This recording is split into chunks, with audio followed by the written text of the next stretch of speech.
નમસ્કાર દર્શક મિત્રો, ડેલી અપડેટમાં આપનું સ્વાગત છે। માળિયાહાટીનામાં પડતર મકાનમાં આગ લાગતા અફરાતફરીનો માહોલ સર્જાયો। માળિયાહાટીનામાં પડતર મકાનમાં આગ લાગી।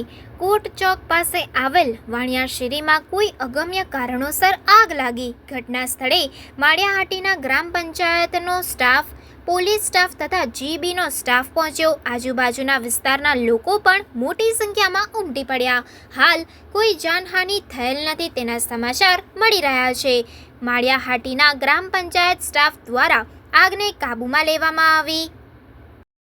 હું જીતેન્દ્ર કુમાર જેઠાલાલ ઠાકર, રહેણાંક વાણિયા શેરી। આજરોજ વાણિયા શેરીમાં બંધ મકાનમાં આગ લાગતા પંચાયતના સભ્યો, કાર્યકરો, સભ્યો તથા સેવાભાવી સંસ્થાઓ તથા જીઈબીવાળાએ હાજરી આપી અને પોલીસ સ્ટાફ સહિત બધાએ હાજરી આપી અને સુંદર કામગીરી કરી।